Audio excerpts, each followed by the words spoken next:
అందరూ పాపము చేసి దేవుడు అనుగ్రహించు మహిమను పొందలేకపోతున్నారని. మరి ఆ పాపం అంటే ఏంటండి? మనం ఒకరు కొడితేనే పాపం అంటారా? ఒకరు తిడితేనే పాపం అంటారా? ఒకరు సొమ్ము దోసుకుంటమే పాపం అంటారా? కాదండి, ఆజ్ఞ అతిక్రమమే పాపము. ఆ నిజదేవుణ్ణి తెలుసుకోకపోవడమే పాపం అండి. మరి ఆ పాపం పోవాలంటే మనం ఏం చేయాలండి?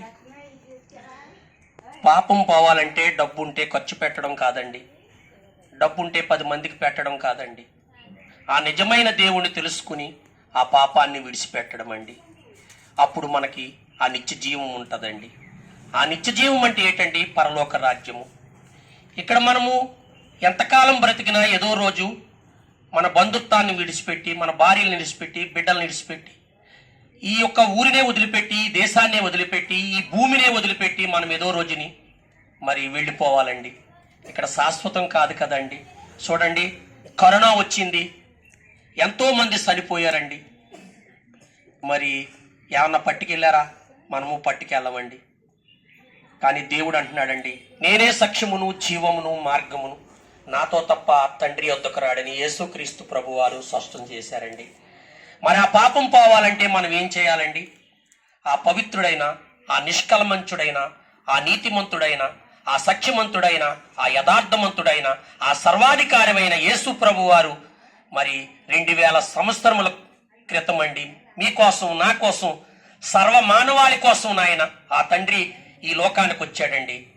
భూమధ్యపురములోనండి, ఇశ్రాయేలు దేశములో ఆయన 33.5 సంవత్సరములు జీవించి ఆయన శిలువుపై ఆయన తన పరిశుద్ధమైన రక్తాన్ని కార్చాడండి.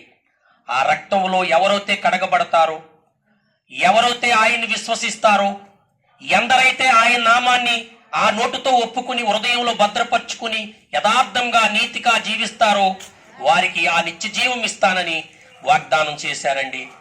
గనుక మేము కూడా మీలాగే ఒకప్పుడు ఉన్నామండి. మరి నాడు తెలుసుకుని ఆ నిజమైన దేవుని తెలుసుకుని అంగీకరించామండి. మరి మీరు కూడా అంగీకరిస్తారని ఇవాళ ఈ గ్రామం వచ్చామండి. మేమేది ఆశించి రాలేదండి. మేము ఎవరి మట్టిగాళ్ళం పనులు చేసుకుని బ్రతికే వాళ్ళం. మరి ఇవాళ 500-600 తెచ్చుకుంటామండి రోజుకి వెళ్ళి కష్టపడి. అటువంటిది విడిచిపెట్టి మీలాంటి ధర్మాత్ములు, మీలాంటి పుణ్యాత్ములు, మీలాంటి నీతిమంతులు కూడా ఆ నిత్య జీవం చేరాలని మిమ్మల్ని బట్టి గ్రామం వచ్చాం.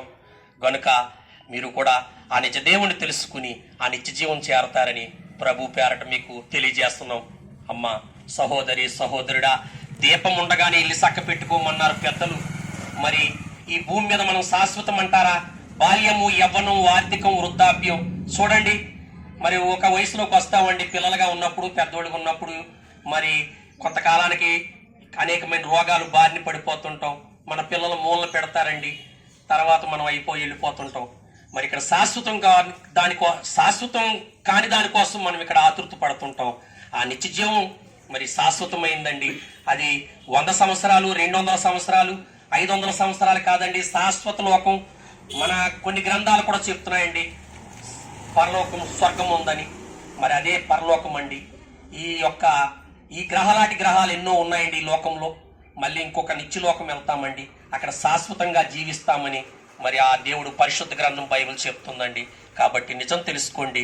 ఆ నిజం తెలుసుకుని ఆ నిజమైన దేవుణ్ణి మీరు ఒప్పుకుంటారని, ఆయనలో మీరు నడుస్తారని మీకు ఈ మాటలు తెలియజేస్తున్నాం. తల్లి, సహోదరి, సహోదరుడా, మరి మీకు వందనాలు.